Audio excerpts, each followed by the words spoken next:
My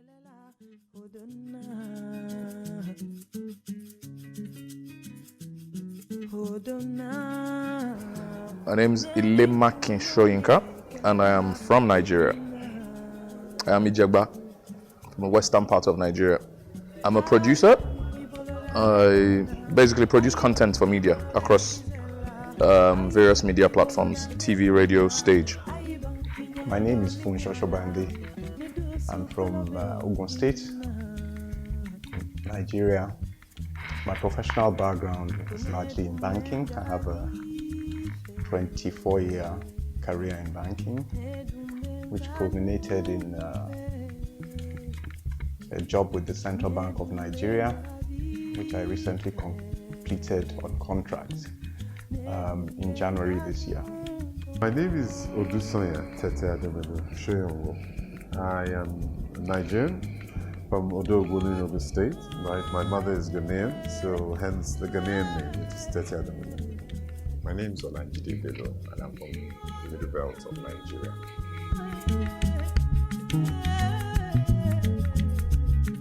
Southern states of America, yes. The Caribbean, other than Brazil, which South America, but I sort of use them interchangeably. Caribbean's unfortunately not. Much to my regret, I've had several cancelled trips, including actually being at the airport twice on my way to Jamaica, and for reasons beyond my control, I had to leave the airport and go back. But I do hope to be in the Caribbean later this year. But Brazil, definitely, yeah. Now, of those places I've visited Jamaica and the British Virgin Islands and St. Louis. Yes, I've been in Texas, specifically in Arizona, and I've been in Mexico, which is just south of the US. Yes, I've been to lots of other African countries. And I would actually much rather travel in Africa than in other parts of the world. So I try to go to a new African country every year. And this year, I've been to Ghana again. Last year I went to Uganda and Sierra Leone. The year before that, I went to Tanzania and Ethiopia. I think the year before that, I did Senegal and Ghana. So yeah, I find African countries much more interesting.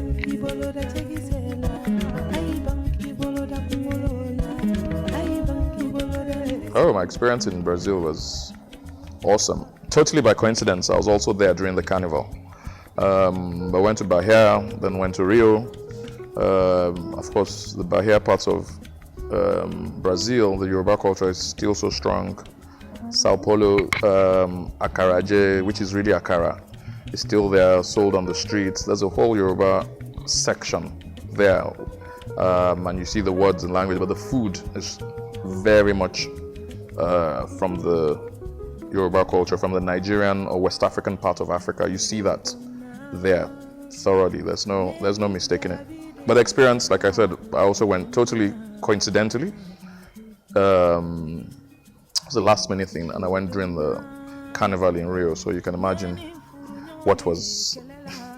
You have to be there to experience it. I went as part of some delegation, and it just happened that I was during the carnival. So we spent more time in Rio than we did in Sao Paulo, but it was a good one. Look at the Caribbean island. Originally, it seemed to have been. History tells us it was dominated by the Carib Indians, hence the Caribbean. And the islands were discovered by Christopher Columbus back in 1493 or thereabout. And many countries, from the historical perspective, fought over the islands. The countries seeking to colonize most areas in the world. So basically, the British, the French, the Spanish, and I think to some extent the Portuguese quarreled over those islands. And eventually, the culture you have evolving in the Caribbean is the melange of some of those influences of the colonizers of the island. history also tells us that originally there were two major tribes inhabiting those Caribbean islands. I generally travel across Africa. When I eat, only maybe in Morocco have I really enjoyed the food in a way, because a lot of the time the food in Africa is a bit stodgy, has too much starch in it, and I'm not a big fan of rice and carbohydrate staples that we have across Africa. So the food in, let's say, Senegal, we found all the exertions of our host to prepare chobujem a bit excessive, because it was just like a fancy jollof rice, which had taken all day to cook. In Ghana, I don't like kinky. I'm not a fan of kili, banku.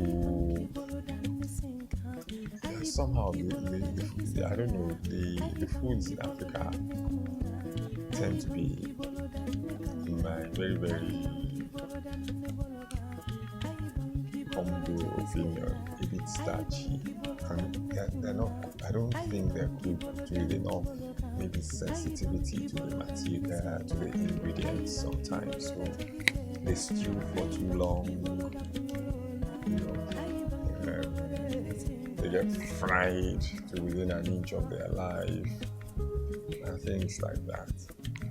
Then when you get to East Africa, particularly in Tanzania, Ethiopia, the food is actually a bit bland in taste. Yeah, so my daughter, who eats a lot of pepper, was actually suggesting that she would go and sell condiments like pepper to them, because we found the food on the whole a bit not insipid, bland in taste. Uganda, I didn't find anything that I would remember them for specifically in terms of cuisine. But I guess maybe a much more thorough search on my part would yield a few delicacies and make my trips more interesting. But I do try from time to time. Just like I never really find anything at least. It's nice to have coffee from different parts of Africa and teas from different parts of Africa though. Yeah. Might be accused of being tribalistic here, but the cultures you see in those parts, the Caribbean, southern parts of America, Southern America, is largely Yoruba culture, mainly and largely Yoruba culture. And that's because for some reason, apart from the sheer numbers, the amount of slaves or the efforts of the slaves of Yoruba origin somehow ingeniously managed to retain large elements of their culture, including syncretism, within the Catholic Church, having somehow fused Yoruba, what is now known as Santeria in certain parts of Southern America, fused it with the Catholic, sort of tricked the slave masters into not realizing they had kept their cultures. Well, I think, yes, we do tend to travel quite a bit, both on the job and for holidays and relaxation and that kind of thing. And depending on where you go, you would find West African influences scattered about various places on the globe. In particular, the West African influence on culture in various countries can be seen, largely as a consequence of the slave trade in the 1600s, where we had a lot of slaves being taken from Africa into many diverse countries and regions. And with the migration of these slaves, they brought some of their own, traditional foods and crops and, their own certain aspects of their own unique culture, way of life, religion, etc. And those influences are diverse and can be observed in various areas in the world, especially those areas where you had migration of slaves? That influences from the 18th and the 19th centuries, from the periods of slavery, in the way in which Africans who are exported to the Caribbeans went with their languages, a bit of their culture, a bit of their cuisine, their music and dance. But as to the influence of the nation states which arose subsequently, like Nigeria, Benin, I think the specific influence will be minimal because new traditions arose and old traditions maybe were kept in Cuba, Bahia, and maybe Haiti and a few other Caribbean countries. But the influence was not from the nation states as we conceive of them now, but from, let's say, the history of the people who are taken across the Atlantic in the slave trade. So I'll say as an influence, but the influence wouldn't be an influence of the countries per se. I'll not use the more colloquial or antiquated term Ajanaku. But if you go to Bahia, more often than not, no one would refer to an elephant as Emi. Everyone knows what an Ajanaku is, which is an elephant. So in that way, the new nation states that arose after colonialism and after slavery in themselves aren't the main influence. The influences are cultural influences that were already established from the time of slavery. Of course, there are other influences from there back into the new nation states that arose, maybe like with the influx of Brazilian bricklayers and draftsmen and architects into Lagos, and in the way of an introduction of Brazilian cuisine, which you would find in some parts of Lagos Island that are populated predominantly by descendants of Brazilian returning returning slaves, as opposed to the Creole ones who came from Sierra Leone. The influences were varied. In California, it was more about Latin America, but what I found out was that the food, the Mexican food, was very, very similar to Nigerian food. You found that they had a lot of beans. As we know it, we call it beans, but it might otherwise be called black-eyed beans. But it was beans, and the Mexicans cooked it in a very similar way to the way it's cooked in different parts of West Africa. We also had guacamole and the avocados, which are mashed up, and avocado is very predominant in West Africa also.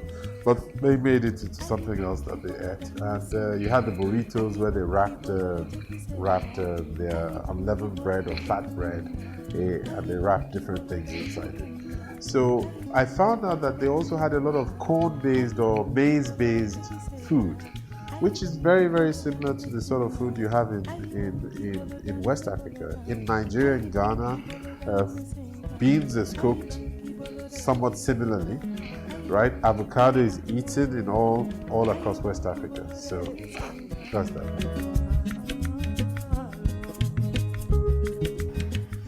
Like I said earlier, you would notice a preponderance of the Yoruba in New Orleans, southern parts of America. Spoke about gumbo, which is a mishmash of things. There are various explanations or historical explanations how gumbo came about, but you see, like for instance, the use of okra as part of gumbo, things that have been carried over, which is like historical retention. So obviously the slaves went over there, and they still, of course, their masters are not going to give them the same sort of food they're eating. They needed to retain part of what they were eating. They didn't have practically all the ingredients, but they managed to find certain things, and they used that and did something approximating it. You find fascinating examples, like in Brazil, like I said, there's acarajé, there's things close to moi moi and co. And you think, how did they actually keep that? Yoruba has been, you probably at this rate, probably have more Ifa priests in Cuba and Brazil than we have in Nigeria now. You see the use of the Brazilians, there's a lot of music which is Yoruba. I have a whole collection of CDs of Brazilian music, and it's all, so many songs dedicated to Ogun, Oshun, Yemoja, of course, the pronunciations are slightly different. Same way you have the Eguns speaking Yoruba next door in Benin. And of course, Yorubas in Nigeria will say it's a funny Yoruba, but it is full Yoruba. And Dahomey people are, as far as I'm concerned, Yoruba. So you get that whole thing. And like I said, it was that ability to infuse it with especially Catholicism for those in Southern America, the Caribbeans, as opposed to, which wasn't totally the case in the southern states of the US. But in South America, in the Caribbeans, managed to infuse that in the Christian religion that would be forced on them, particularly Catholicism, and which allowed you to have different saints and hide their different gods under the saints. And the same way you're supplicating to God through the different saints and through Mary and Jesus, they could supplicate to Eledumare through Ogun or Oshun, but rename them when they were with their masters, rename them with the English or Latin names while still keeping deep down. And that strong cultural DNA, it's such a strong cultural DNA that many times we say today, look at Nigeria today. I have tons of friends, people, their kids don't speak Yoruba. They're born and brought up speaking Yoruba, and now people my age, 90% of their kids, they don't speak Yoruba to their kids, they speak English. So technically we have more, we'll soon find we have more Yoruba speaking people in the diaspora than we have in Nigeria, the tragedy of it. And to reclaim our culture, we're going to have to go back to Brazil and Cuba to bring back the Yoruba culture. Like I said earlier on, during the slave trade, when there was a lot of migration of slaves taken from the African continent, they did come with certain aspects of their own culture, religion, tradition, and most especially food. When Columbus came to the Caribbean, he came with the slaves and they came with sugar cane. Sugar cane became something that now characterized that region, such that in Yoruba we refer to people from the Caribbean as Ajerike, as in people who eat sugar cane. Not only did they eat the sugar cane, they were able to brew it into some kind of local rum, which is very popular in Jamaica. But like I did say earlier on, because of the other influences of the various colonizers of those countries, they do share certain traits also from the other countries. So for example, if you go to the British Virgin Islands, which I was opportune to visit a couple of years ago, the culture there is largely something between the British and the African culture.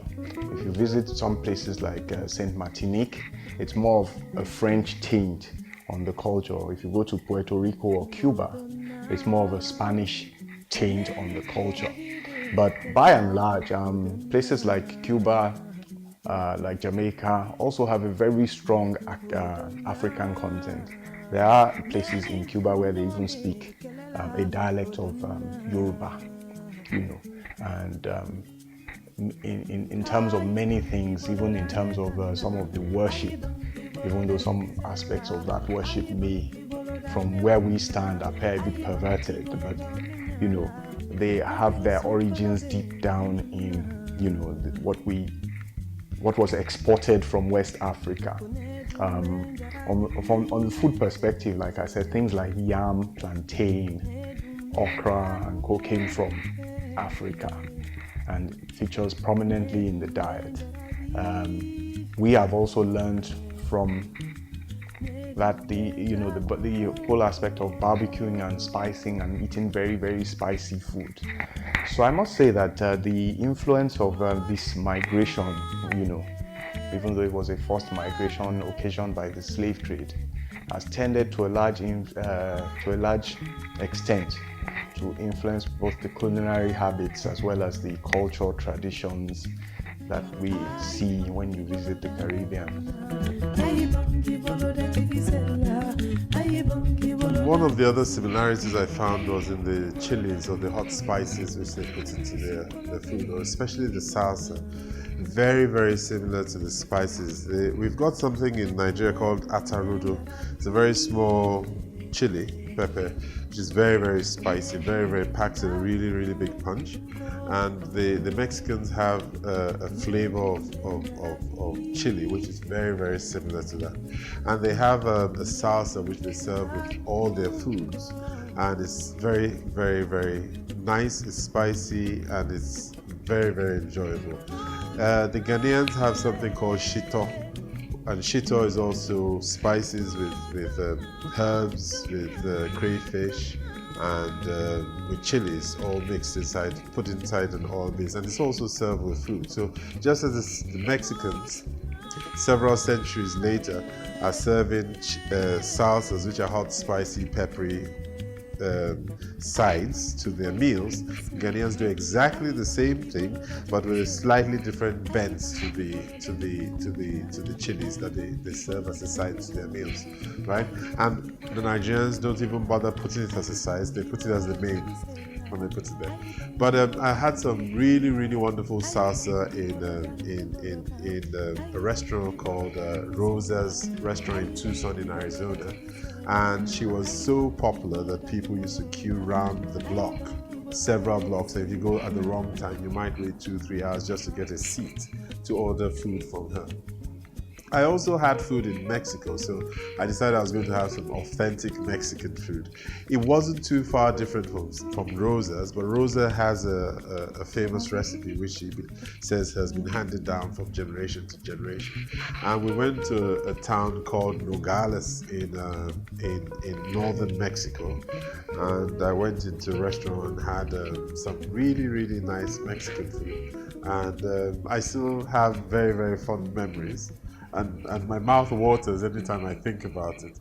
But their chilies are very similar, their beans very similar. The corn-based or maize-based food meals are very, very similar to African meals or West African meals, right? So there are a whole load of things there that are very similar, and I enjoyed it there. I also enjoyed it in America. Absolutely, I think if you look at it, there will be cross currents. There's no doubt. You look at Jala, the hunters chant and co. You look at rap, you see things coming out of it. You're chanting, real deep down conscious rap. You see elements of chanting and whatnot. The Jalas chant, Yorubas chant for even medication, for efficacy. The power is in the word. And the set of conscious hip hop guys, rap, knew that the word was power. So you spoke about your experiences. So there's definitely something. You look at, I remember when breakdance became very heavy in the early to mid 80s. And all I have, I was a teenager then, I was like, all I ever saw was Bata. And the link between hip hop and Bata, and breaking down Bata. And Peter Badejo, who's a Nigerian dancer choreographer, has got an OBE for dance. In fact, he's doing something called Bata Bade, breaking down the etymology and the movement of Bata. And in some of the documentation he's done, you can see how breakdance came from that source. There's an unspoken, even certain elements of tap dance, there's an unspoken, there's a connection. If you really look at it, and a few people have written about this, I'll refer you to a few things, but you can see that that's there.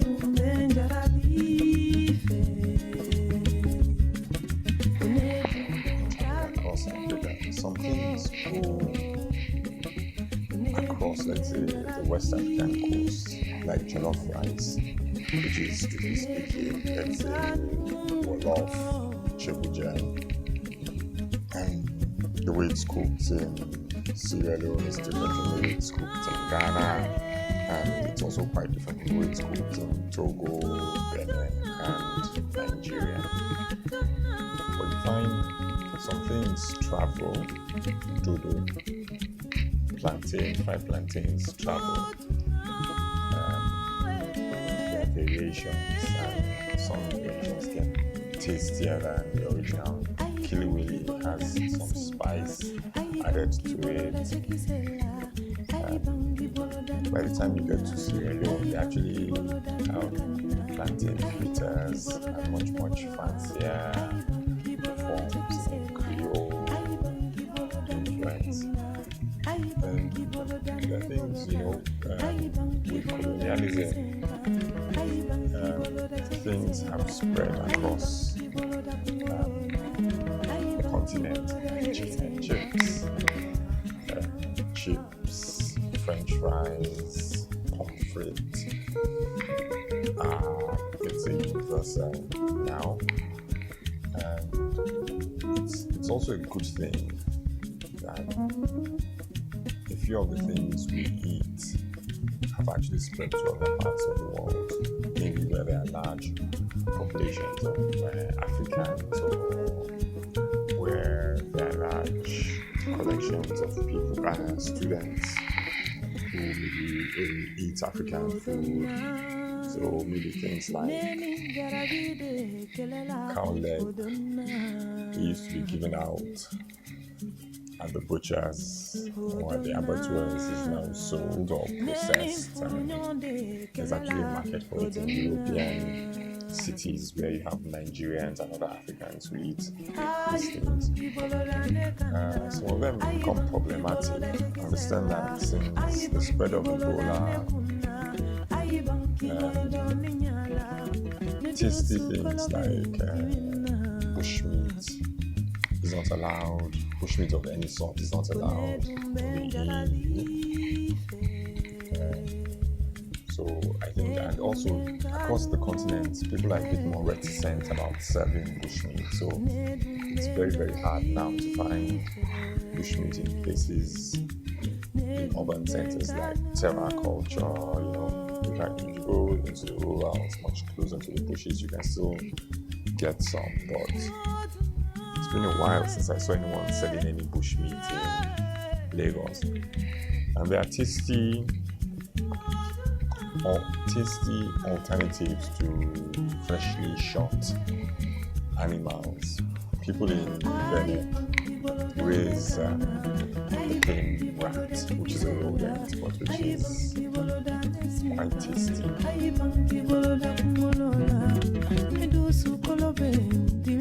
For those who are culturally aware of their roots, I interviewed Cassandra Wilson about a couple of years ago.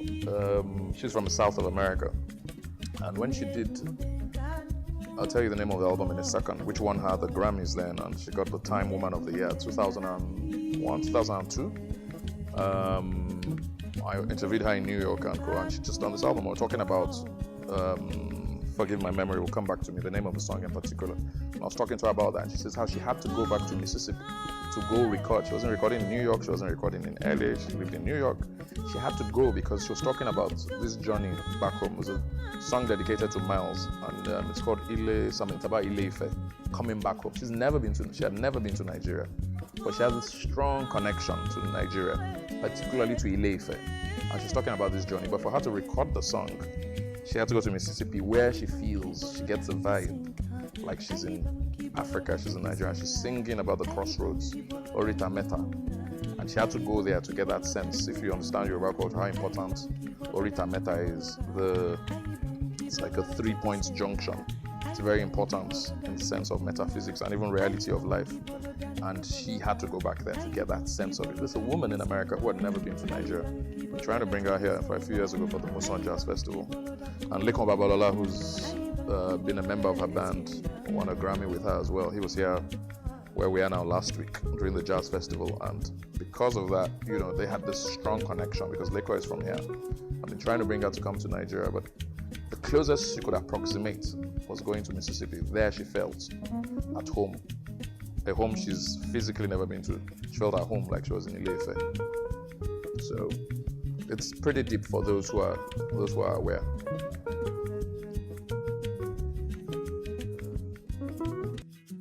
As I mentioned, I ran into some people who still practice Shango worship, and they're from Cuba, and I was actually surprised. And I find that you find that within certain parts of America and certain parts of Latin America, the practice of voodoo worship still exists, which effectively is what we would otherwise call black magic. it's meant to be it's predominantly thought of as a negative spiritual force, which is used more for either for retaliation or for acquisition of power or to achieve ends by whatever means. The term diabolical normally goes hand in hand with it. They might disagree with you. They might say, well, we want to affect, we know that maybe something is going to go wrong, or we want to find out what will happen in the future. So they go and consult the spirits of the mediums. And what you find is that in a lot of these cases, there might be instances where there is sacrifice of animals, predominantly chickens or goats, or there will be shedding of blood to appease some spirit or the other to achieve certain goals of whoever the practitioners are. And there generally is some kind of a priest that they go and consult, who actually carries out this sacrifice, or who consults with the spirit world to give answers to people in the physical world. So it happens. I believe that there are practices like that in Louisiana and in Mississippi, as well as in Latin America, a lot of the Latin American countries. It's generally frowned upon by mainstream society, and people only seem to go there as a desperation, although there are people who are adherents of those practices and who predominantly worship it without any external stimulation. They will go and do it.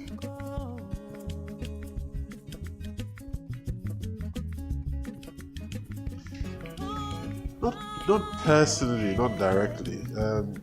What I've had is I've had a friend who's consulted with a medium, and he had some problems with his girlfriend, and apparently they used to have a very tumultuous relationship, maybe somewhat violent, and apparently at some point in time he got so frustrated with the situation he decided to go and consult a medium or a spiritualist, and this was in Nigeria. And in the process, he heard some things from this spiritualist about this girlfriend he was going out with, which caused a little bit of a problem for him, because it appeared that she was not his wife, so to speak.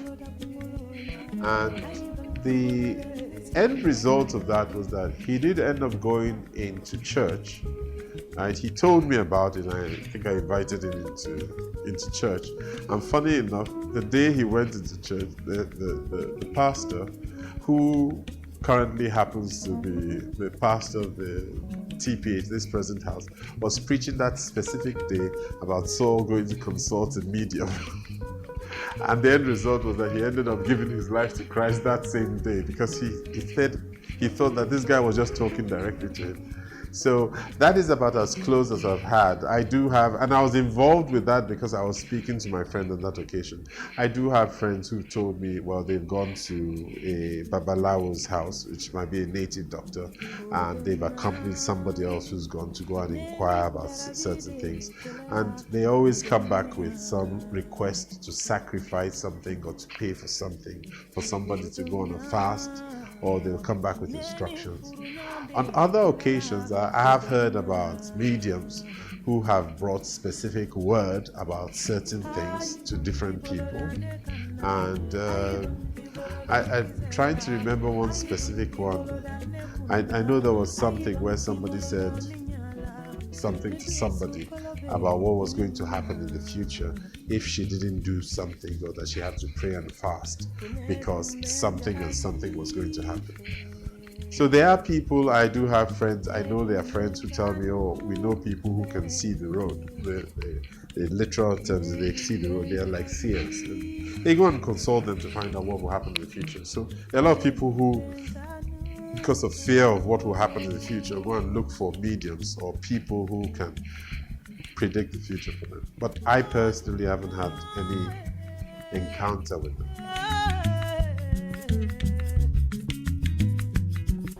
It is hidden because it's no longer predominant. I do have friends or acquaintances who follow after what we'll call the native traditional religions, but they wouldn't wear it on their chest. They wouldn't shout about it. It's only if you're close enough to them that you realize that they do follow this religion, right? And they would speak about it. They're not ashamed of it, but they wouldn't proselytize, for example, right?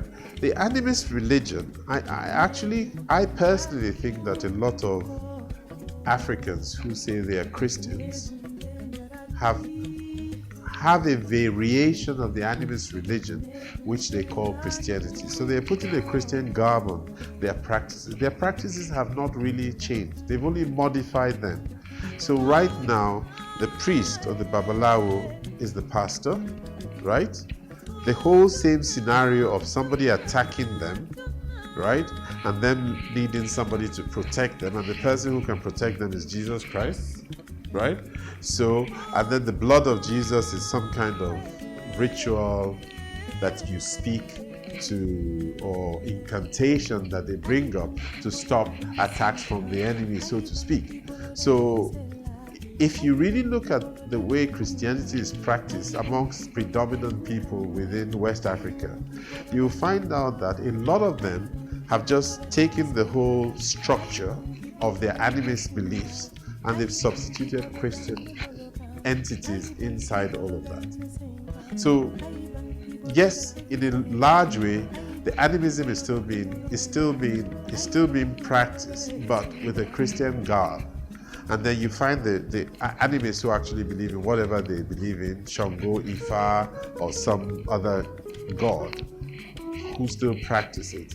And quite a lot of the time, you find out that there's a hidden class of people who actually practice both religions.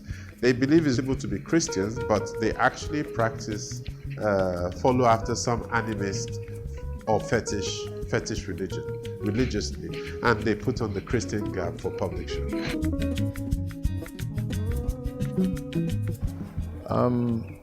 I think as more interactions occur, definitely. You've got you spoke about the Fela on Broadway, Jay-Z and co. Fela's story done as a musical. A film on Fela has been trying to do one for a decade plus, met with the producers. It hasn't happened. But that happened. Jay-Z, who had been here to Nigeria, Will Smith, when the show was transferring from Broadway, from off-Broadway and trying to transfer to off-Broadway, they got in touch with one or two Nigerians I know about as well, and they wanted them to get involved as well to produce that. But yes, it brought attention to the man Fela, it brought attention to Afrobeat, his legacy Afrobeat, it brought attention to Nigeria. But there also been cross currents, because then we also had been promoting shows bringing the big hip-hop moguls to Nigeria, Beyonce, Jay-Z, everybody. And now Jay-Z, who's bought over this online music streaming app, Tidal, they had realized, since I was involved in promoting some of those concerts, working on those concerts from 2006 till 2011, they'd seen the synergy that's in the Nigerian market and realized, well, if people can pay, we used to hear negative stories about Nigeria, but here we are playing in Nigeria, having a whale of a time. People are footing our bills and we're seeing thousands of people in the audience. Commerce will always follow. But Jay-Z with his Tidal now says last week, hey, my cousin is in Nigeria checking out Nigerian talent. We want to sign up more people. And it looks like they're doing something with Chocolate City. I know they went to see Don Jazzy, and then they went to Chocolate City, and it looks like they might be doing some stuff with Chocolate City, the music label group. That synergy was always going to be there because there's a market. And they also, themselves, we used to have Nigerian musicians saying to us, I want to go do something with Jay-Z, I want to go do something with this person, I'm going to pay them. And I was like, why do you want to pay them? Give it a little bit of time. They need to either come look for you or they need to pay you. Don't pay them, just let it happen naturally. That merger is happening, everybody's looking towards here. And there are influences which go both ways. I think it's intrinsic, it's in there. So everybody's looking at Nigeria, everyone's looking at Ghana, Sarkozy is doing his own thing, boys are rapping here, doing hip hop. It's a natural synergy. And there are roots, which many of them don't even realize, whether it's hip hop, whether it's R&B, there's roots. And there's a new young generation sort of walking in different ways, but they have these roots which many of them are not aware of. But then there's also the commerce, which is very important. Once there's money to be made, everybody will find each other.